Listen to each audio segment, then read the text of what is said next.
gawe manasi karoto anupana cewa kusala dhamma upajanti upana cak kusala dhamma bawana paripuring gajanti. Seseorang yang melakukan yoniso manasikara, maka kebaikan yang belum muncul akan menjadi muncul, dan kebaikan yang telah muncul akan dikembangkan dan disempurnakan. Sukihotu, Namo Buddhaya. Saudara-saudara di dalam Dhamma, bahwa Sang Buddha menjelaskan tadi di dalam Dhammapada bahwa Maganata Ngiko Seto hanya satu jalan yang terbaik, yaitu jalan Arya berunsur 8. Ini dikemukakan di dalam Dhammacakkappavattana Sutta, ya, yang nanti siang kita akan bahas secara detail di Dhamma kelas. Kemudian Sacanang Caturopada itu berarti di antara semua kebenaran, maka 4 kebenaran mulia itu yang terbaik. Jadi tidak ada jalan yang terbaik selain jalan utama berluas 8. Tidak ada kebenaran yang terbaik selain 4 kebenaran mulia. Kemudian Wirago Seto Damana, jadi orang yang bebas dari nafsu indera, nafsu seraka, itu adalah yang terbaik. Nah, yang terakhir adalah Dwipadanan Cacakuma. Dwipada itu dalam bahasa Pali berarti dua kaki sebenarnya. Jadi kalau kita baca ya, ada bahu pada, ada kaki banyak, ada Dwipada, Catupada. Nah, itu adalah 4 kaki, makhluk 4 kaki binatang. Nah, di sini disebutkan dalam Dhammapada adalah di antara makhluk, maka yang terbaik adalah yang cakuma. Cakuma itu caku itu melihat, yang melihat tanda kutip. Jadi melihat apa? Gitu ya. Tentu melihat kebenaran.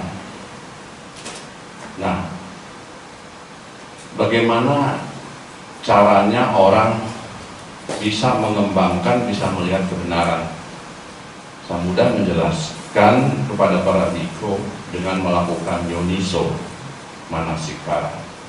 Makanya disebutkan yoniso dikawe manasikaroto anupana cewa kusala dhamma upajanti. Artinya kalau orang melakukan yoniso manasikara, maka kebaikan yang belum muncul akan muncul.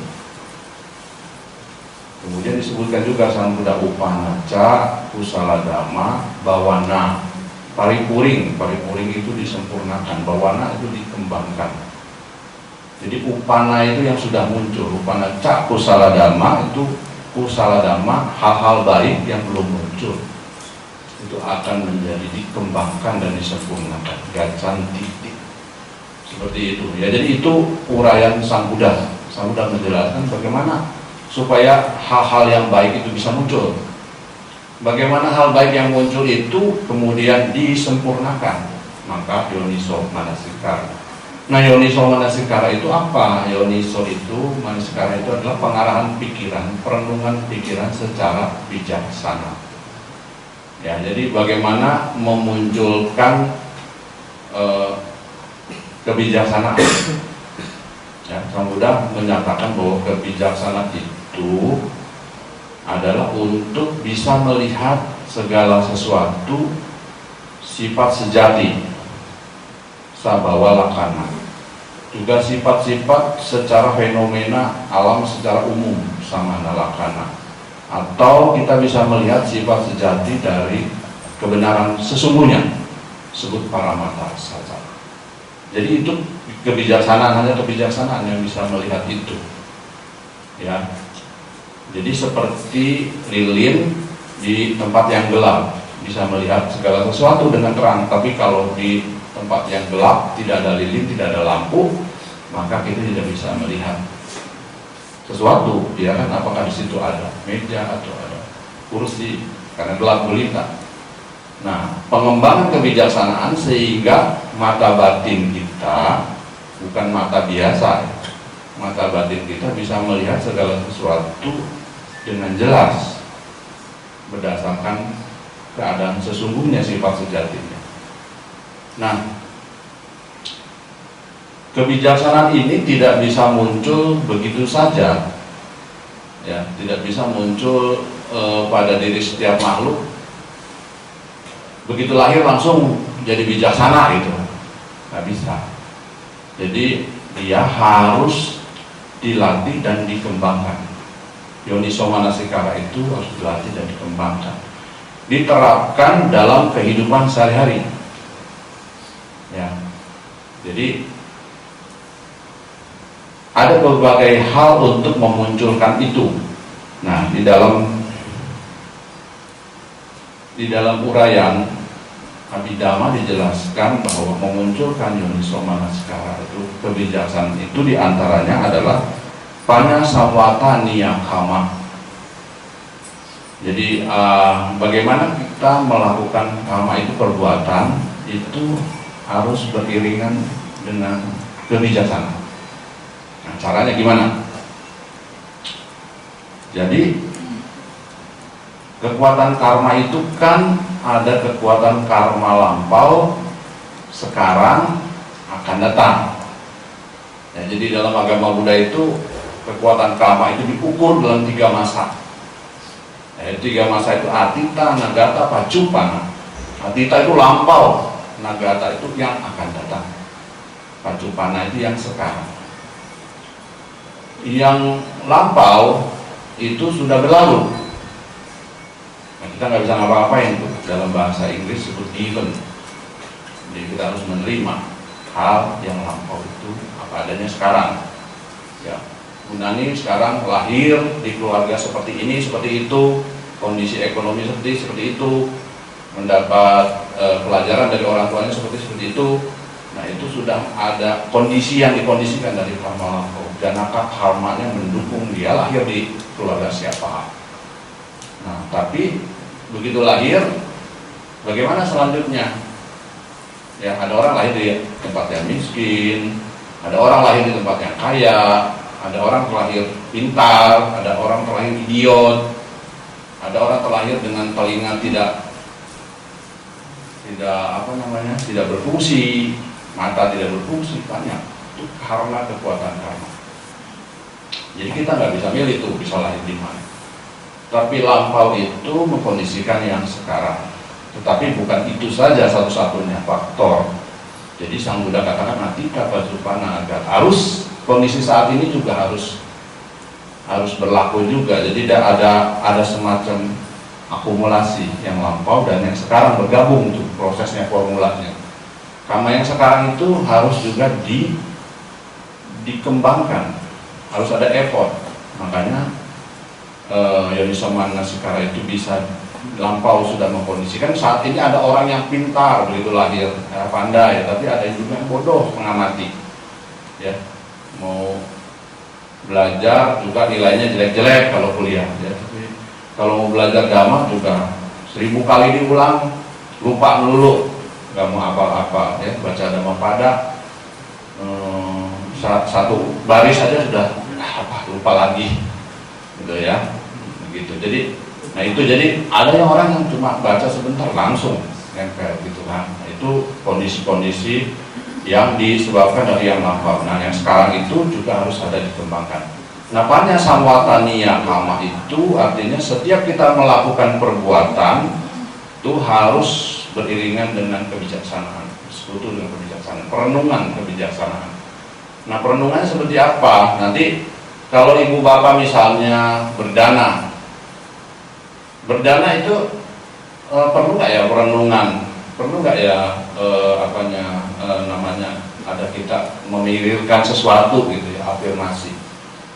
Nah itu di dalam Yoniso Manasikara itu harus perlu ya, bagi kita orang awam biasa. Jadi kalau karma kalau dana itu, perbuatan baik itu hanya dengan tidak dilakukan perenungan secara bijaksana, maka kekuatan faktor-faktor batin yang muncul hanya dua, yaitu aloba dan adosa, yaitu tidak serakah dan tidak benci pada saat berdana. Tapi amohanya tidak muncul. Amoha itu adalah kebijaksanaan. Karena amoha itu akidah, moha itu bodohan batin. Jadi tidak bodoh batin berarti bijaksana. Wija, pengetahuan. Tidak muncul karena dia cuma berdana. Gitu. Tapi kalau pada saat berdana kita merenungkan secara bijaksana bahwa saya memiliki kesempatan untuk berdana pada kesempatan kali ini. Kesempatan ini langka, ya tidak semua orang bisa punya uang, bisa punya ini, tapi punya kesempatan melakukan ibadah. Kemudian sesuai dengan keyakinan akan hukum karma, maka perbuatan berdana ini semoga mengkondisikan hal-hal baik, menyingkirkan sifat serakah, sifat benci, sifat bodoh batin dan sebagainya. Semoga ada hal-hal baik mengkondisikan sesuai dengan keyakinan kebenaran hukum karma. Nah, berarti pada saat merenungkan itu, maka itu ada bersekutu dengan pengetahuan. Maka keperbuatan baiknya kemudian berbobot. Jadi perbuatan baik itu berbobot jika dia bersekutu dengan pengetahuan. Ya, jadi berbobot. Jadi kalau dalam bahasa Pali disebut dengan ukata kusala. Ya, tapi kalau dia tidak merenungkan maka menjadi omaka kusala, jadi menjadi rendah karena tidak ada kebijaksanaan. Gitu. Nah itu baru perenungan terhadap hukum karma. Ya. Kita sekutukan perbuatan baik kita. Ya, kemudian kalau kita sekutukan dengan perbuatan yang lebih tinggi, maka kita melihat fenomena anicca, dukkha, anatta. Nah itu lebih tinggi lagi. Jadi pada saat berdana maka kita merenungkan bahwa saya anicca, yang menerima dana juga anicca.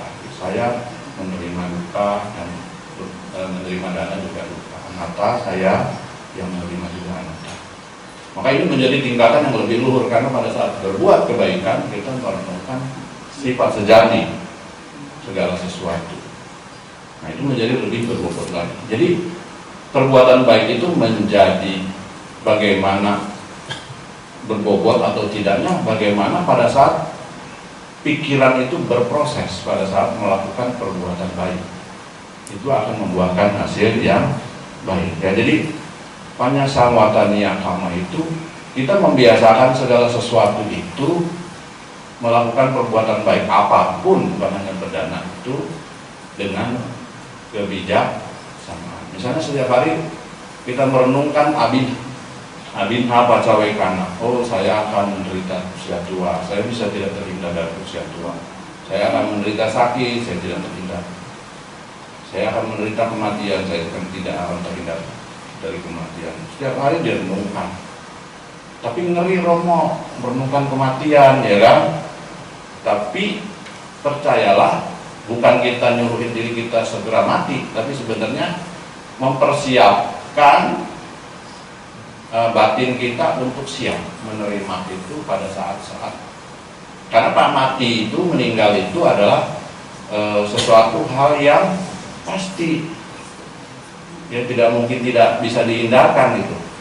Baik muda, baik setengah tua, baik tua. Oh ya udah, memang udah waktunya kan.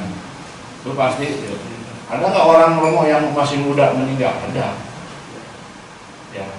Karena apa orang muda itu meninggal? Pertanyaan kan gitu. Bisa disebabkan bukan karena usia, harusnya usia dia masih lanjut kan. Usia rata-rata manusia misalnya 75 tahun, 80 tahun baru meninggal. Atau 90 tahun. Tapi dia masih muda, bukan karena usia, tapi bisa karena karma. Artinya janaka karmanya orang pada saat itu sudah habis. Kemudian triggernya apa? Penyebabnya banyak, bisa penyakit, ya, bisa penyakit kanker, apa, penyakit dadakan, jantung, segala macam, tiba-tiba masih muda sudah meninggal. Berarti itu bukan karena usia, tapi janaka karmanya sudah tidak mendukung, sehingga organ-organ tubuh kita juga sudah tidak mendukung kekuatan karmanya. Ya. Selain itu bisa apa lagi? Bisa juga karena karma yang memotong. Nah, karma memotong ini disebut upagata karma. ada karma yang memotong, sehingga misalnya orang masih muda jalan tengah jalan, tiba-tiba dia meleng, ya mikirin pelajaran besok mau ujian mungkin ya, jalan enak aja gitu ya, lupa dia berada di tengah jalan, mobil kencang, tabrak, meninggal. Nah itu ada karma yang memotong, artinya minyaknya masih ada, sumbunya masih ada, ya lampunya itu padam karena tertiup angin. Ya, jadi ada banyak macam. Jadi kematian itu adalah sesuatu hal yang ya pasti. Oleh karena itu kita harus merenungkan sejak saat untuk bisa menerima itu. Ya, jadi setelah kalau kita nggak bisa menerima saat kematian, maka batin kita akan gelisah, akan melekat pada sesuatu, berontak, ya, gitu, berontak dan segala macam gelisah. Nah, batin yang gelisah, batin yang tidak tenang itulah yang akan mendorong atau jawana atau dorongan karmanya ke arah yang rendah, alam rendah. Itu berbahaya. Jadi kenapa Sang Buddha katakan lakukan perenungan kematian itu setiap saat. Mungkin kalau tiap hari ibu bapak yang rajin baca parita, ya jangan dilupakan abinha pancawekana itu selalu dibaca. Saya akan menderita mati, saya akan tidak terhindar dari kematian.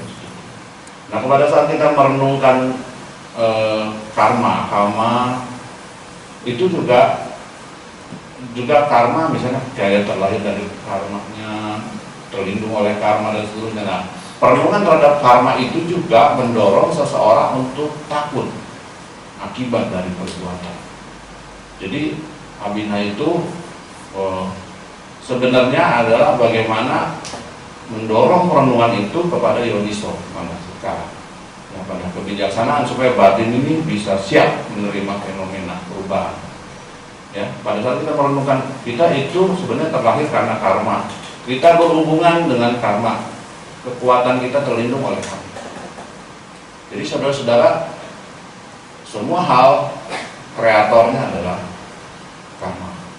Ya, jadi itu, bukan yang lain. Makanya ada orang kalau sedikit jasa kebajikan di dunia ini, maka di dalam kehidupan ini dia akan menderita, kehidupan yang akan datang akan menderita. Ya, Sang Buddha bilang baik disebabkan karma lampau maupun sekarang. Ya, Sang Buddha bilang dalam bahasa Pali itu disebut dukkha patipada. Jadi orang yang susah melulu di dalam kehidupan ini karena jasa kebajikannya kurang. Ya, yang diperbuat adalah jasa keburukan.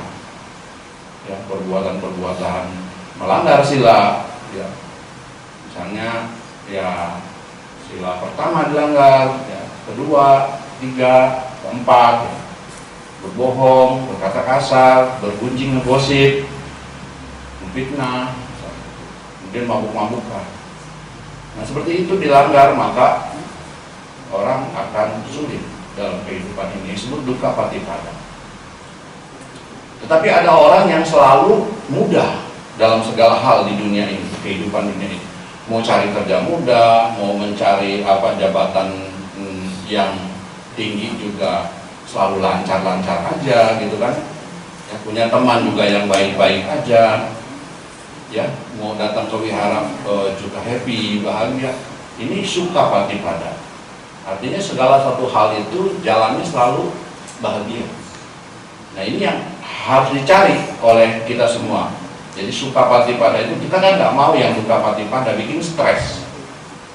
Ya, mau kerja susah. Padahal sekolah udah sedemikian tinggi ya, S1, S2 mungkin ya. Tapi cari kerja itu susah, kelamaan saingan ketat, gitu ya. Udah hidup susah segala macam juga. Tapi dia orang lalai untuk berbuat baik. Padahal penyebab kelancaran semua hal adalah karena ada jasa kebajikan. Orang sering berdana maka segala sesuatu menjadi lancar kan? Betul tidak? Orang yang melaksanakan sila kemoralan juga akan mudah ditemani oleh banyak orang manusia. Dan jadi kalau kita melamar satu pekerjaan kemudian bagian interviewernya juga kalau melihat oh ini orang baik nih, cara ngomongnya baik, tertata, ya, sopan, nah, ditambah pinter lagi kan, otomatis saya pilih yang ini aja karyawannya. Seperti itu. ya. Karena saya juga sering kali mencari tenaga kerja nih, rekrutmen karyawan ya kan. Saya melihat faktor itu, jadi melihat bahwa bagaimana calon karyawan ini kayaknya banyak males atau banyak membohong. Nah, dari cara bicara, body language dia juga sudah ketahuan. Nah, orang yang biasa untuk melakukan hal-hal baik, maka dia akan lancar segala hal itu. Ya, ini banyak samwata niya kama. Kemudian yang kedua adalah abya paja loku bapati. Nah, abya paja itu adalah bebas dari kebencian. Biya paja itu adalah benci, dengki. Nah, loku itu dari kata loka, alam. Karena bahasa Pali digabung loka, papati, upapati. Jadi okunya itu mempengaruhi a di belakangnya, jadi loka dan loku papati. Nah, upati itu muncul. Jadi muncul di alam yang bebas dari kebencian.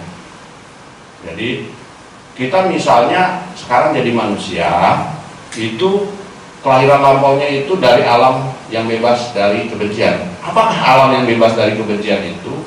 Alam yang bebas dari kebencian diantaranya adalah alam Brahma. Jadi makhluk di alam Brahma itu tidak ada kebencian. Jadi kalau saudara-saudari, ibu bapak melatih meditasi metta bhavana, ya, semoga semua makhluk hidup berbahagia. Semoga saya berbahagia, semoga semua makhluk hidup berbahagia. Setiap saat, tiap hari gitu ya. Maka kalau itu dilakukan dengan benar, ya, saat meninggalnya juga karena kebiasaan untuk melatih metta, pikirannya penuh metta pada saat dia mati sandi dinyana pada saat akan meninggal, maka lahir di alam Brahma. Objeknya metta, itu lahir di alam Brahma. Ya seperti itu. Ya, jadi bebas dari kebencian. Orang makhluk Brahma itu tidak membutuhkan makan karena dia indera pengecapan, indera mata, indera telinga itu tidak sensitif. Dia tidak membutuhkan itu. Ya, tidak membutuhkan itu. Jadi dia makanannya apa? Makanannya adalah kebahagiaan dari jana, pipi. Jadi dia batinnya giur, bahagia karena dia sering melatih meditasi. Alam Brahma kan meditasi. Ya, jadi gitu. Jadi giur dengan kekuatan pencerapan konsentrasi. Nah, itu cukup menjadi makanan buat makhluk Brahma. Jadi dia tidak butuh makanan seperti kita. Ya. Di dalam Dhamma itu ukuran makan ada yang kasar, ada yang halus, olarika, ada sukuma. Jadi cukup dia makanan yang halus-halus, batin. Ya. Jadi mano ahara, makanan batin. Kalau kita oja ahara, oja ahara itu makanan kasar, nasi, ikan, ya kan, samcian, apalagi bandeng, ya kan, itu kita butuh. Yang nggak makan nasi nggak kenyang, ya kan, walaupun sudah makan agar, sudah makan alpukat, ya tetap aja nggak nendang romo, ya kan, apa yang mau ditendang. Ya, jadi kalau belum makan nasi kita olarika ahara itu oja ahara. Tapi kalau makhluk Brahma tidak, dia cukup makanan batin. Kok bisa romo? Ya begitulah alam semesta itu. Ya tergantung makhluknya lahir di alam apa. Jadi kalau kita lahir dari yang berasal dari alam Brahma, kita menjadi makhluk yang mudah untuk bijaksana, mudah untuk mengembangkan kebijaksanaan. Ya karena sedikit debu kekotoran batinnya. Tapi kalau kita lahir dari makhluk alam asura, jangan dibilang jadi manusia serakah. Karena kehidupan lampaunya itu adalah asura. Sekarang cenderung serakah. Tapi bisa dirubah nggak? Bisa. Bukan berarti karma lampau itu kemudian sekarang nggak bisa berubah. Bisa. Dalam hukum karma kan ada yang disebut upapilaka karma, ada upaja bedania karma. Ada yang bisa menekan, ada bisa menguatkan. Jadi kalau yang dulunya itu kita punya kecenderungan jelek, sekarang saya serakah nih, pengen makan juga, wah kalau belum kenyang, pokoknya harus belum berhenti makan misalnya. Ya, kalau pengen sesuatu, kalau belum dapat, nggak akan putus asa, misalnya terus dia berusaha mengejar itu. Ya, lobanya tinggi. Nah, kalau kita mengerti, memahami kecenderungan itu, maka kita bisa melatih. Ya, melatih mengurangi loba dengan banyak berdana, kan? Ya, gitu. Jadi mengurangi kita makan terlalu berlebihan, mungkin kita bisa meditasi. Ya, sifat-sifat menjijikan dari makanan seperti itu. Ya, harapati kulasana. Jadi bisa seperti itu, bisa dilatih, pikiran itu bisa dilatih. Jadi kecenderungan lampau kita mengkondisikan kehidupan sekarang, tapi bisa ditekan, bisa dikurangi gitu ya, bahkan bisa dikikis. Dalam agama Buddha, nibbana itu kan bisa dicapai di dalam kehidupan saat ini, tidak harus menunggu kita sudah meninggal. Nah, kalau orang di paham lain mungkin kalau menikmati keindahan surgawi harus meninggal, tapi kalau kita nibbana, even nibbana pun bisa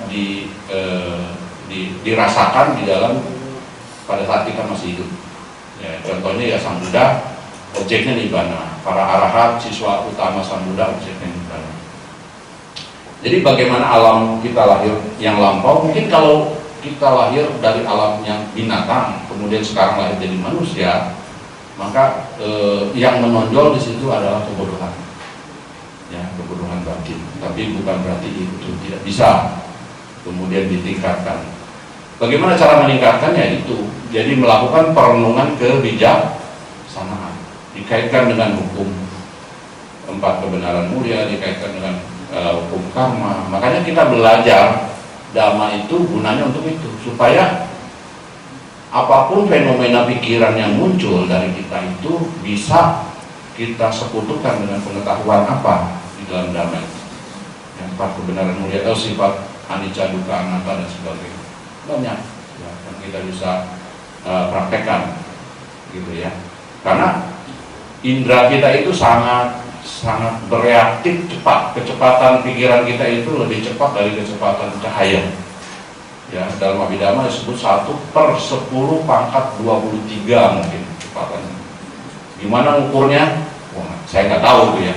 Itu komentator Abhidhamma aja menyebutkan seperti itu. Ya, mungkin tidak ada yang mengukur, tapi sangat cepat lah ini. Ya, jadi kalau indera kontak objek, ya, itu menghasilkan langsung wipaka. Jadi iko ya, kalau kita ngapalinnya iko, indera kontak objek sama dengan wipaka. Karena begitu indera kontak dengan objek, ya, itu faktor-faktor batin itu udah langsung mendeteksi. Pasa kontak langsung mendeteksi, perasaan langsung muncul, ya. Pasa, wedana, sanya, persepsi langsung muncul. Persepsi itu mengkode, mengidentifikasi barang yang kita lihat, apa itu langsung muncul, ya. Cetana muncul, niat mau memiliki, mau menilai, ini indah, bagus, aku suka, aku tidak suka, ya, aku menyenangi, aku menolak, terus muncul itu cetana, ya. Manasikara, pikiran kala, cetana, manasikara, terus, dan pikiran itu dihidupkan, ciwitindriya, gitu ya, ke arah objek itu. Jadi objek landasan mata itu sebagai yang mengkondisikan, tapi yang dikondisikan apa? Faktor-faktor batin, kesadaran. Makanya begitu kontak, maka muncul, begitu kontak objek atau arah mana, maka muncullah kesadaran wipaka. Ya. Jadi wipaka ini bisa akusala wipaka, bisa kusala wipaka. Jadi kalau kita melihat objek, kita senang, melekat, maka itu akusala, karena kita melekat pada objek. Tapi kalau kita melihat bunga, kemudian kita hanya melihat bunga, sudah. Tapi kan pikiran kita dengan otomatis karena kebiasaan bunga indah, itu kan? Langsung menilai indah, aku ingin memiliki, aku ingin ini, ingin itu. Nah itu jadi begitu wedana muncul, mengkondisikan tanha. Wedana pacaya tanha, keinginan. Tanha pacaya upadana. Keinginan itu akan memunculkan kemelekatan. Upadana pacaya bawa penjelmaan. Jadi cepat sekali reaksi pikiran itu berlangsung. Jika seseorang tidak melatih perenungan secara bijaksana, melihat segala suatu fenomena itu sebagai anicca, dukkha, anatta, maka aku salah wipaka yang bakal muncul. Kenapa aku salah wipaka yang muncul? Karena pikiran kita sudah terbiasa pada hal menginginkan, menilai, ya, merespon sesuatu itu ingin memiliki dan sebagainya. Ya, jadi Romo nggak boleh memiliki, boleh, tapi tidak boleh melekat menggunakan secara bijaksana. Ya kalau kita makan kan kita juga untuk supaya tidak melekat pada makan, merenungkan tujuan makan itu apa. Makan bukan untuk kesenangan, bukan untuk memabukkan, menggemukkan tubuh, kan seperti itu perenungan. Tapi makan untuk supaya tubuh ini tidak rusak, ya, supaya kita bisa menjalankan kebaikan, sila dan sebagainya. Perenungan seperti itu. Jadi makan untuk apa tujuan? Ya, tapi kalau kita tidak merenungkan itu, maka kalau sekarang kan orang senang ngafe, kan anak muda ya. Ngafe itu selesai ngafe di sini, ketemu teman di sana, ikut kafe lagi tuh, kafe jilid 2, jilid 1 di sini ngopi sama roti. Temennya janjian lagi, yuk janjian. Anak zaman sekarang janjian itu nggak kayak zaman dulu. Ya Pak Hendra mungkin ya, duduk di depan teras cukup teh segelas. Sekarang anak sekarang harus di kafe, ya, kafe muat sini enak, adem apa, ada makanan dipesen itu, terus tidak terkontrol pikiran. Ya, tapi kalau kita merenungkan makan, ya udah, ya temannya mesen saya sudah makan tadi, ya udah cukup gitu kan, karena masih kenyang perutnya, tidak harus dihantam terus. Nah itu ada perenungan kebijaksanaan dilatih. Tapi pikiran itu jika tidak dilakukan perenungan maka dia akan bablas. Kemudian yang ketiga adalah indriya paripakata. Indriya paripakata itu indera yang sudah matang. Nah, indera yang sudah matang itu disebut panindriya.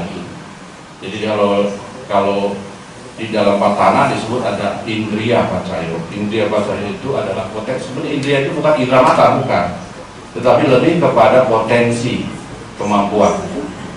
Nah, fakultatif, potensi kemampuan. Kemampuan bagaimana? Kemampuan kebijaksanaan. Nah, setiap orang kemampuan kebijaksanaannya itu berbeda-beda, tidak ada yang sama. Ya, nah, supaya kita bisa mengupgrade kebijaksanaan kita itu bagaimana? Ya harus di banyak mendengarkan dhamma. Jadi banyak memanfaatkan waktu dengan hal-hal yang bermanfaat. Ada 4 dalam Anguttara Nikaya disebutkan ada 4 waktu yang bisa dilatih. Yang pertama adalah Dhamma sawanang kalena Dhamma sawanang, yaitu kita memanfaatkan waktu kita untuk mendengarkan Dhamma. Di mana kita bisa mendengarkan Dhamma? Di antaranya adalah di wihara. Romo, sekarang kan udah nggak usah ke wihara, ada YouTube. Di rumah aja sama aja mendengarkan wihara, beda ya. Kalau di sini ibu bapak datang pakai baju putih, ya, celananya nggak mungkin pakai celana pendek. Kalau di rumah kaos kutang, celana pendek, bisa mendengarkan Dhamma tidak? Bisa.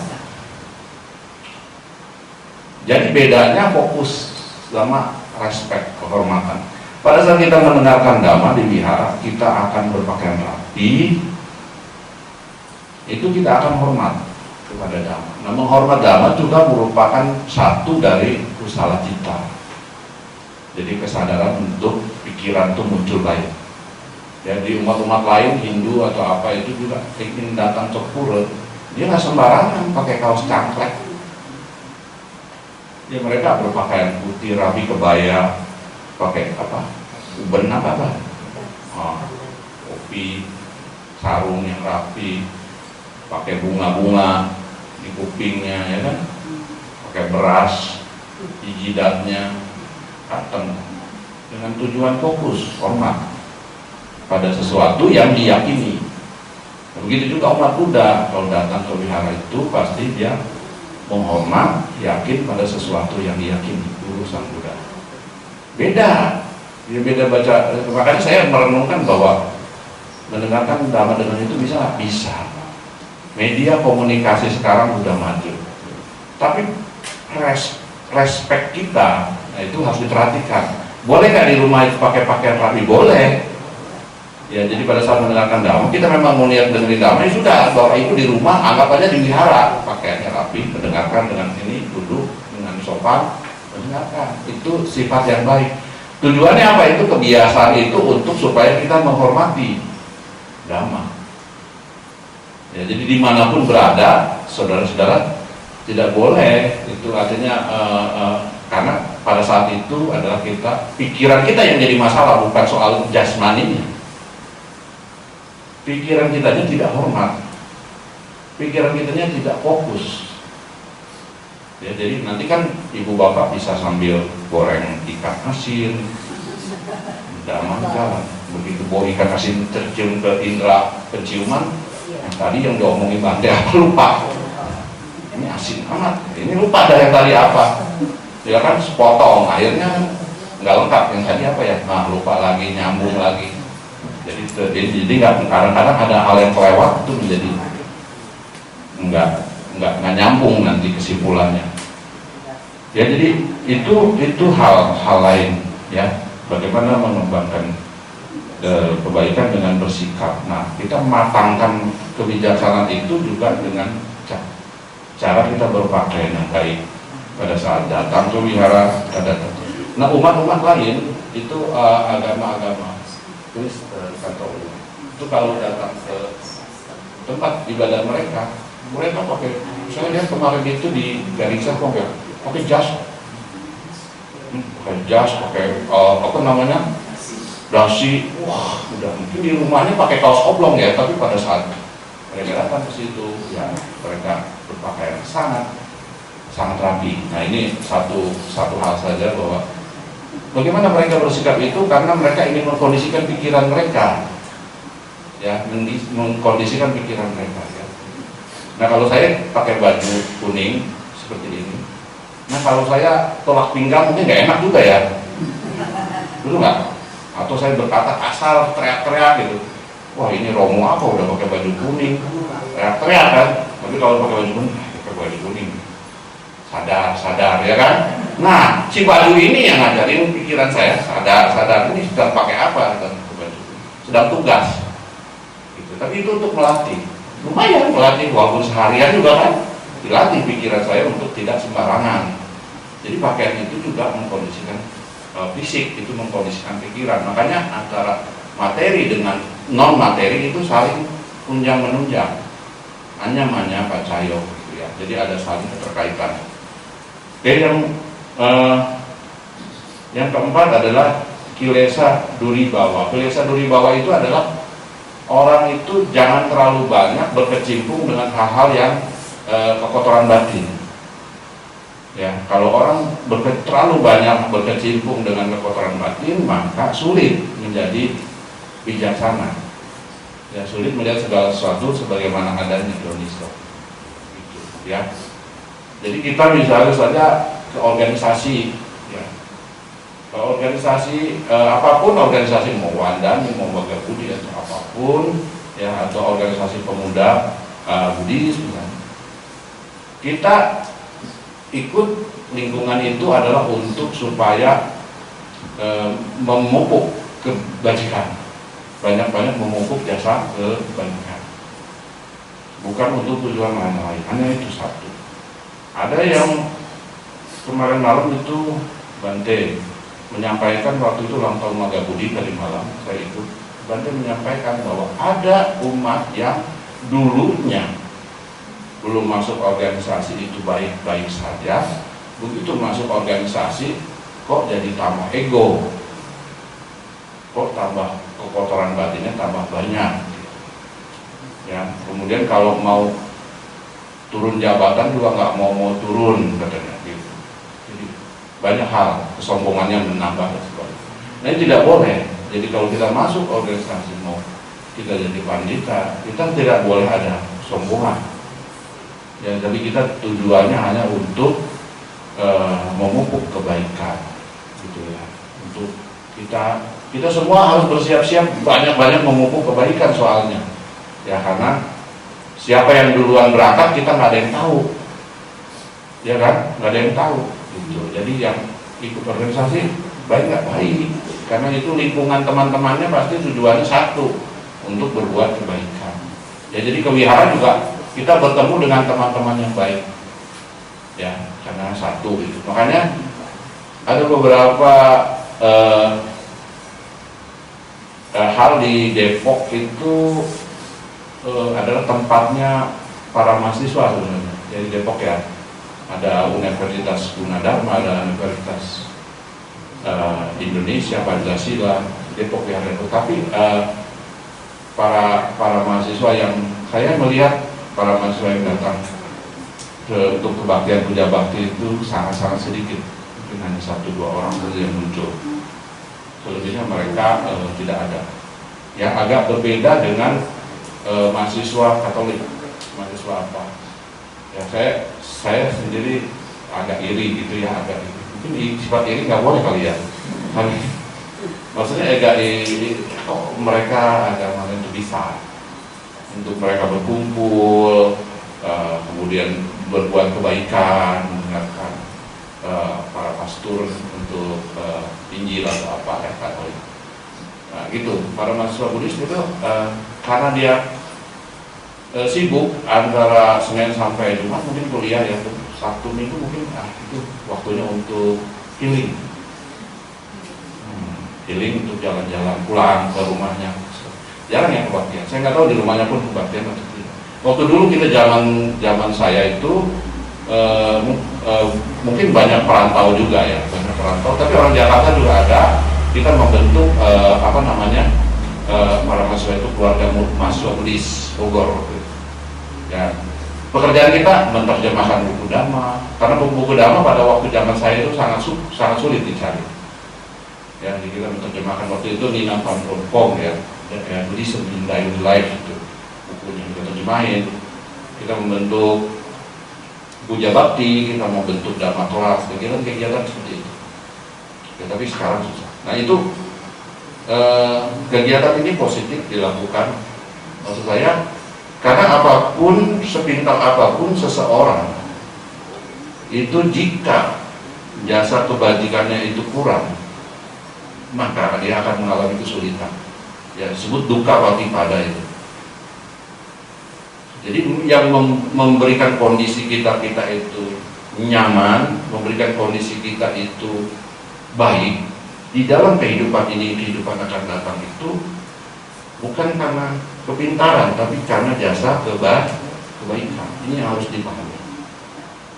Ya, gitu. Jadi kalau sedikit kebajikan, banyak kekotoran batin yang kita lakukan, justru ini akan mempersulit. Ya, mempersulit dalam segala hal. Oke, kemudian yang kelima adalah seseorang menjadi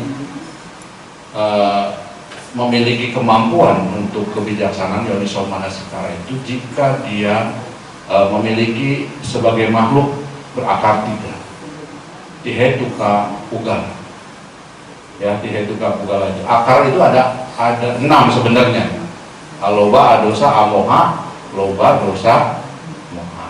Akar 3 baik adalah aloba, adosa, amoha. Tidak serakah, tidak memiliki kedengkian atau kekejaman, dan tidak kebodohan batin. Jadi 3 akal ini kalau dimiliki oleh seseorang, maka dia di dalam kehidupan ini akan menjadi orang yang bijaksana. Jadi kalau orang berbuat baik pasti aloba adosa, tapi amoha tidak muncul begitu saja. Ya, jadi harus belajar. Syaratnya apa? Saudara-saudara harus memiliki kemauan untuk belajar Dhamma, ya, belajar pengetahuan Dhamma. Jadi kayak Pancawagya Biku, ya 5 biku juga sudah melakukan latihan praktek pertapaan yang begitu keras. Ya, waktu itu di hutan Urwela, Sang Buddha ikut praktek. Sang Buddha lebih keras lagi dari 5 pertapa ini, sehingga dia diangkat menjadi pemimpin. Wah, ini paling keras nih. Sudah kita angkat Sang Pertapa Gotama itu sebagai pemimpinnya. Nyaris mati ya, nyaris meninggal karena melakukan suatu praktek ekstrim, pertapaan keras. Ya, kurang apa ya prakteknya? Tapi yang kurang dari 5 pertapa ini adalah kebijaksanaan. Ya, jadi pengetahuannya yang kurang. Nah, itulah yang kemudian Sang Buddha nanti membabarkan Dhammacakkappawatthana Sutta, khotbah pertama. Jadi dia butuh belajar satu uraian khotbah dari Sang Buddha, ya, yang cukup panjang ya. Dhammacakkappawatthana itu kan cukup panjang. Nah, itu baru dia menembus realisasi kesucian. Hanya satu orang lagi yang menembus, ya. Jadi seperti itu. Jadi perlu pengetahuan. Tidak ada pengetahuan maka awija. Ya, karena wija itu dari kata pengetahuan sebetulnya. Tapi orang yang tidak bodoh batinnya maka disebut wija. Ya, wija pugala atau orang yang bijaksana. Ya, jadi awija itu kata lain dari moha. Jelas ya. Jadi kalau orang cuma orang itu ada 3, ahetuka pugala, wihetuka pugala, ada ihetuka pugala. Jadi akarnya ada yang 3, ada yang 2, ada yang tidak ada akar. Kalau wihetuka itu akarnya cuma aloba adosa, tapi mohanya tetap kental. Kebijaksanaannya tidak mau dikembangkan, yoniso manasikaranya tidak mau dikembangkan, pengetahuannya tidak mau ditambah. Nah, itu 2 akar. Ya, yang tidak ada akar itu ya itu tidak, tiga-tiganya tidak ada. Nah, makhluk yang 2 akar tidak bisa merealisasi kesucian pada kehidupan saat ini, dan juga tidak bisa mencapai pencapaian jana kalau latihan meditasi. Tidak bisa. Syarat untuk mencapai jana, realisasi kebijaksanaan, itu harus 3 akar ini berkembang. Walaupun ya itu dikatakan di dalam Visuddhimagga. Ya, Visuddhimagga itu menjelaskan bahwa jika seseorang silanya murni, walaupun konsentrasi dan panyanya belum murni, maka orang itu mencapai Sotapanna dan Sakadagami. Jika silanya murni, ya, nanti ada 3 belenggu yang harus disingkirkan, yaitu sila Sakayaditi, sila Bhattaparamasa, dan Wicikicca. Ya, nah jadi kemudian kalau orang silanya murni dan konsentrasinya murni, walaupun kebijaksanaannya belum sempurna, maka orang itu mencapai anagami. Ya. Tapi kalau orang silanya murni, konsentrasinya murni, dan kebijaksanaannya juga murni, maka orang mencapai tataran arahat karena sudah mencabut akar. Makanya kenapa Sang Buddha menyuruh kita untuk melatih sila samadhi hanya gitu ya. Jadi kalau kayak Anathapindika, Wisaka itu silanya murni sehingga dia mencapai Sotapanna. Tapi kekotoran batin lainnya masih ada, belum hilang. Jadi ada 10 kekotoran batin yang seorang mencapai arahat, tapi dia cuma 3 kotoran yang bisa hilang. Ya, jadi gitu. Jadi masih ada kesombongan, masih ada awija. Nah, jadi seorang Sotapanna juga masih ada awija. Jadi belum sempurna. Ya, gitu ya. Jadi masih ada mana juga kesombongan masih ada. Walaupun tapi mananya kesombongannya Sotapanna dengan kesombongan kita berbeda. Kita sombong aku benar-benar aku. Tapi Tapi kalau dia sudah memahami aku, tetapi belum bisa mencabut, gitu, ya. Oke, 5 hal itu yang perlu kita kembangkan pengertiannya. Mengapa penting untuk melatih perenungan kebijaksanaan setiap saat? Ya, ibu bapak jangan lupa untuk setiap hari merenungkan Abhidha, Pacawekana, Brahma Wihara. Itu harus menjadi perenungan harian. Ya, tidak boleh cuma hari Sabtu saja atau hari Minggu saja perenungannya. Karena kekotoran batin kita bukan di hari Minggu doang munculnya, ya, tetapi munculnya di setiap saat, setiap waktu. Jadi kalau rumah itu dibersihin seminggu sekali, kotorannya itu kan masih susah membersihnya, ya kan? Debunya nyelip di sela-sela di mana-mana, tapi harus bersihin rumah tiap hari, ya, dilap tiap hari. Jadi seperti itu perumpamaannya. Oke, mungkin ini ada mahasiswa, ada yang hal-hal yang tidak jelas mau ditanyakan, silakan. Ada pertanyaan nggak? Ada yang belum ngerti apa saja terkait Dhamma, silakan. Penjelasan saya takutnya terlalu dalam, terlalu berat. Mungkin ada yang mau ditanyakan, silakan.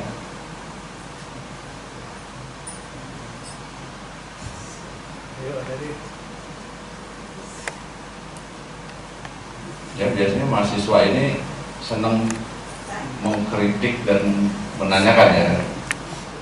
Dulu saya kalau saya juga ikut S2, ya, sudah selesai. Cuma pada saat jadi ikut kuliah itu kalau nggak nanya itu ngantuk, ya, ngantuk. Ikut kuliah namanya ngantuk, tuh dosennya ngoceh deh. Ngantuk daripada ngantuk, saya tahannya aja itu dosennya, ya kan. Caranya begitu supaya gak ngantuk. Jadi itu memang kita dilatih untuk di agama Buddha itu ada, tadi saya sebutkan Kalena Dhamma Sawana. Ada juga, ada 4 kan di Anguttara Nikaya itu. Kalena Dhamma Sawana, Kalena Dhamma Sakaca. Jadi Kalena Dhamma Sakaca kita berdiskusi Dhamma pada waktu yang tepat, itu bermanfaat. Nah, seterusnya adalah Kalena Samatha.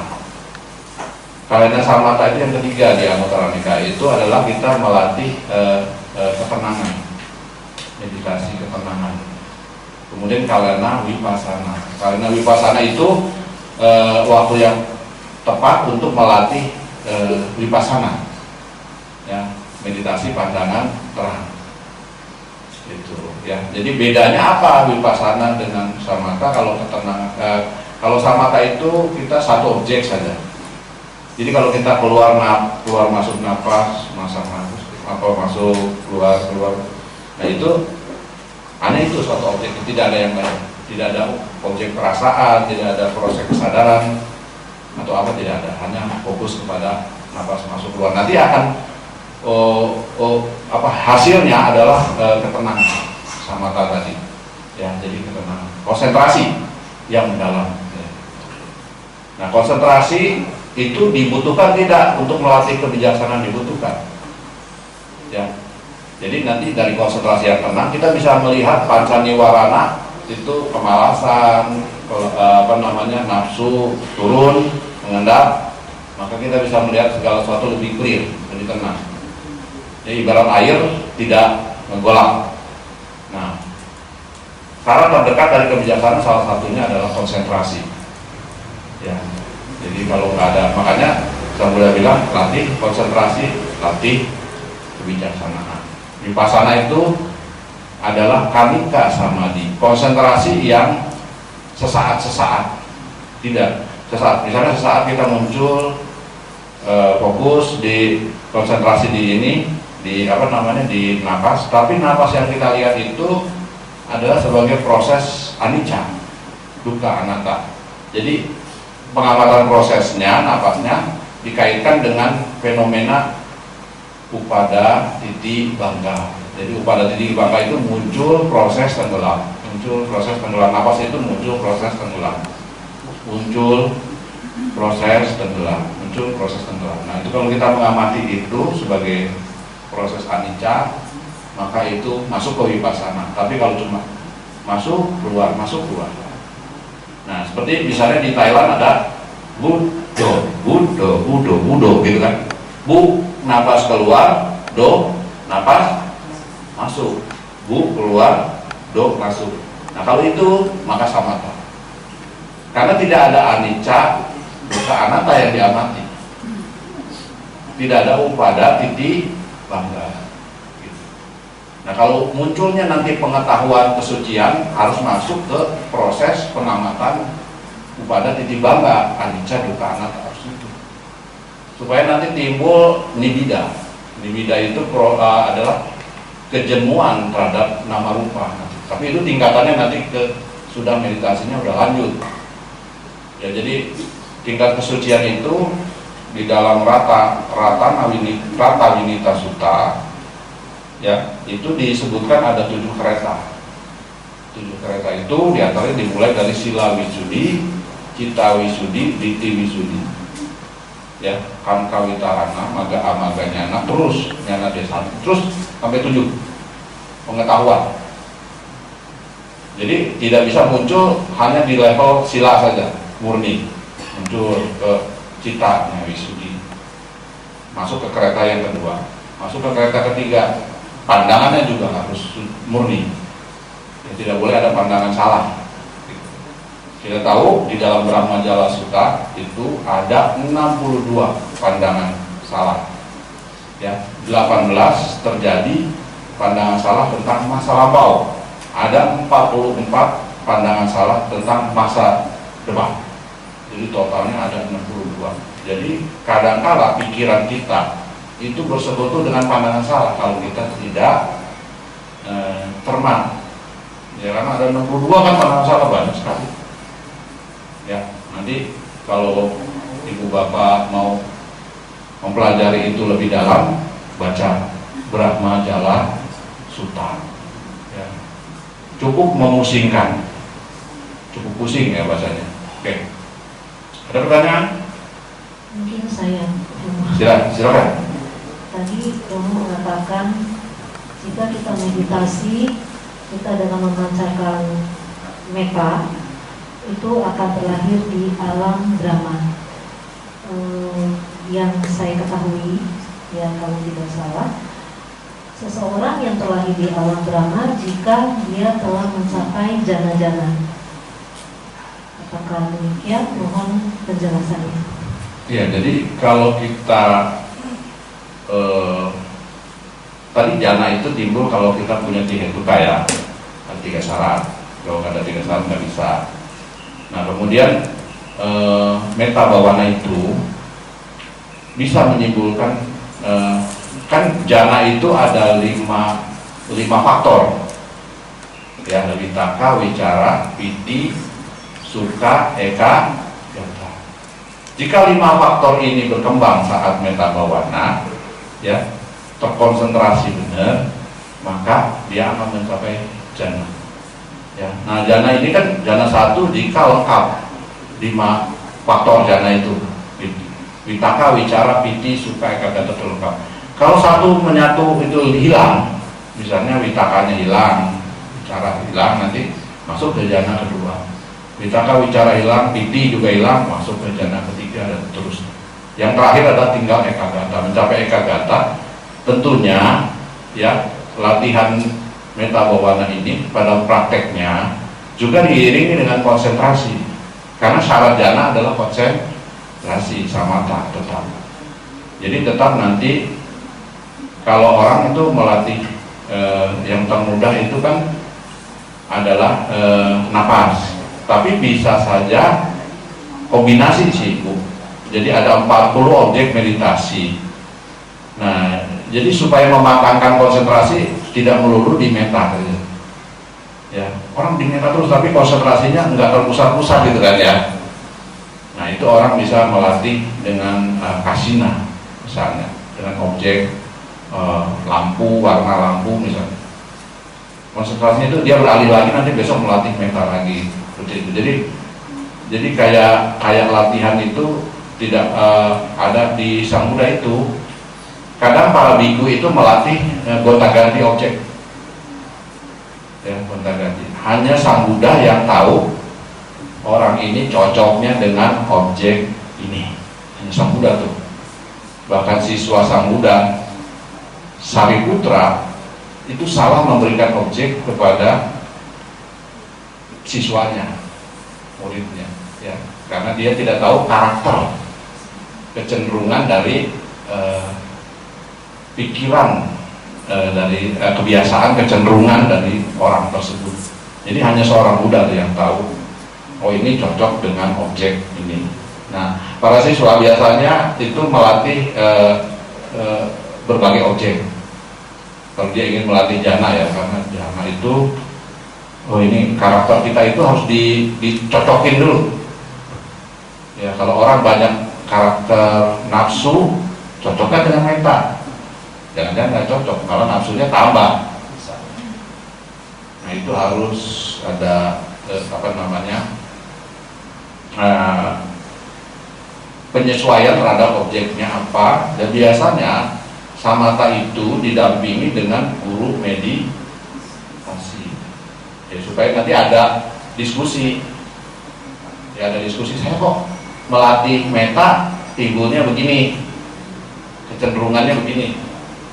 Nanti guru meditasi itu akan mengarahkan, coba latih dulu, beralih dulu ke latihan apa, seperti itu, ya. Tapi di orang metta bawana itu di literatur bisa mengarahkan orang menjadi makhluk Brahma. Di dalam satu kisah disebutkan ada seseorang terlahir, kemudian dia melihat belatung, kemudian menjadikan belatung ini sebagai objek yang menjijikkan. Ketika pikirannya sangat terkonsentrasi dengan hal belatung yang menjijikkan itu, dia meninggal, dia lahir di alam Brahma. Ya, jadi objek menjijikkan juga bisa metta. Pada saat pikiran kita metta, konsentrasinya full di metta, karena betul-betul ini konsentrasi 5 witaka wicara itunya bisa komplit, pitiknya juga timbul. Pada saat orang itu kan tidak semua orang latih metta itu timbul pitik. Semoga semua makhluk itu berbahagia, ya biasa aja pikirannya kan, batin mah nggak merasa pure gitu, ya. Tapi ada saya sangat semoga semua makhluk berbahagia, mungkin saking pitiknya, mungkin saking netesin air mata atau gimana gitu, ya, bisa itu, ya, jadi macam-macam. Tapi yang paling penting bagi kita bukan terlahir di alam Brahmanya sebenarnya, ya kan, memupuk jasa kebajikannya. Sebab mendapatkan jana itu tidak bisa diinginkan. Saya ingin jana, yang ada nanti terak jana, lagu dangdut. Jadi nggak usah diinginkan. Jadi jana itu prosesnya aja, ketenangan apa udah. Oh nggak cocok yang menjijikan misalnya dilatih. Kalau orang banyak nafsunya terlalu tinggi, nafsu indranya, maka mungkin mengambil alih objek yang menjijikan. Misalnya apa, tubuh ini ya, terdiri dari kotoran, daging, ya kan, tulang, darah, lendir, ingus. Lihat tubuh ini diperiksa, ya kan, satu-satu. Mungkin dari situ kemudian nafsu terhadap tubuh ini berkurang, ya, kesombongan terhadap tubuh ini berkurang. Ya, kalau enggak kan orang sombong kan, tubuh ini aku paling cantik, paling ini, ya kan.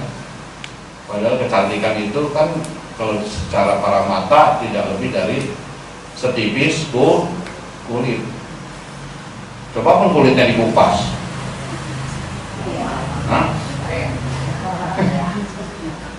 bunani kulitnya dikupas, ya kan? Yang kelihatan apa? Daging merah, tulang, ya kan, sama. Jadi gitu. Jadi ibaratnya kalau kita membayangkan imajinasi kulit orang dikupas, maka apa yang kita lihat? Nah, itu perenungan. Ya, perenungan kebijaksanaan bahwa pada hakikatnya Ini merupakan kumpulan saja dilapis. Jadi yang nampak ini kelihatan indah, sebetulnya subah. Maka sebetulnya asubah. Maka itu disebut dalam bahasa Pali disebut vipalasa. Vipalasa itu artinya satu hal yang semu, bukan sejati. Persepsi yang semu gitu loh, yang bukan sesungguhnya. Tapi kalau lihat sesungguhnya, yang senang itu sebenarnya tidak senang. Nanti belajar di dalam Dhamma Cakkappawatana Sutta itu apa beda duka-duka dengan Viparinama duka. Viparinama duka sebetulnya penderitaan yang sebetulnya senang. Mahasi Sayadaw menjelaskan bahwa kita happy. Sebetulnya happy itu adalah ada potensi duka gitu kan. Betul tidak? Di happy-nya orang itu ada potensi duka, ada penderitaan sebetulnya. Karena apa? Ketidakkekalannya kebahagiaan itu. Orang lahir bayi lahir happy tidak happy, keluarga happy kan, betul tidak? Menyambut lahir mana ada yang nangis kecuali orang beatbox nangis. Tapi kalau orang bayi lahir semua merayakan. Tetapi itu sebetulnya viparinama duka, karena kelahiran kemudian itu akan memunculkan nanti tua, mati, sakit mati. Sebabnya kelahiran. Nah itu happy-nya mengandung potensi duka, itu disebut viparinama duka. Kalau duka adalah duka yang sesungguhnya, sakit gigi duka, badan dicubit duka, itu memang menderita. Duduk kelamaan dengerin dhamma duka, betul nggak? Gimana nggak bilang duka oleh kata berdorong, ya kan? Gitu. Jadi itu duka fisik. Tapi happy itu juga bisa duka. Nah itu viparinama duka. Ya itu ya. Jadi nanti diulas di Dhamma Cakkappawatana Sutta. Oke? Ada lagi pertanyaan? Jadi sebenarnya bisa, asal 5 faktor jana itu muncul, maka bisa. Biasanya gonta-ganti supaya konsentrasinya menguat. Ya. Oke, ada lagi pertanyaan? Tidak ada ya? Saya kira cukup. Nanti semoga kita tetap semangat untuk belajar dhamma, untuk mempraktekkan kebajikan. Jangan lupa untuk selalu memupuk kebajikan sebanyak-banyaknya setiap ada momen kesempatan, ya. Bukan hanya berdana, kebajikan itu cuma dana doang, tidak, tapi juga sila, tapi juga mendengarkan dhamma, tapi berdiskusi dhamma, menambah pengetahuan dhamma, ya, mempraktekkan meditasi dan seterusnya banyak. Sang Buddha kasih jalan itu bukan cuma satu, sama dengan objek meditasi, bukan hanya meta, ada napas, ada apa. Kita melatih kan banyak objek, ya, tidak cuma satu doang. Begitu juga belajar, ya, harus banyak dan harus sering. Dan satu lagi harus rajin, harus diulang-ulang. Ya. Ingat bahwa sukapatipada atau jalan kita untuk bisa bahagia terus di kehidupan ini dan kehidupan akan datang itu hanya kebajikan kita sendiri, bukan yang lain. Ya. Bukan kepintaran seseorang, tidak. Tapi berapa banyak kebajikan yang kita buat. Sekian yang bisa saya sampaikan. Sukihoto, Namo Buddhaya. Namo Buddhaya.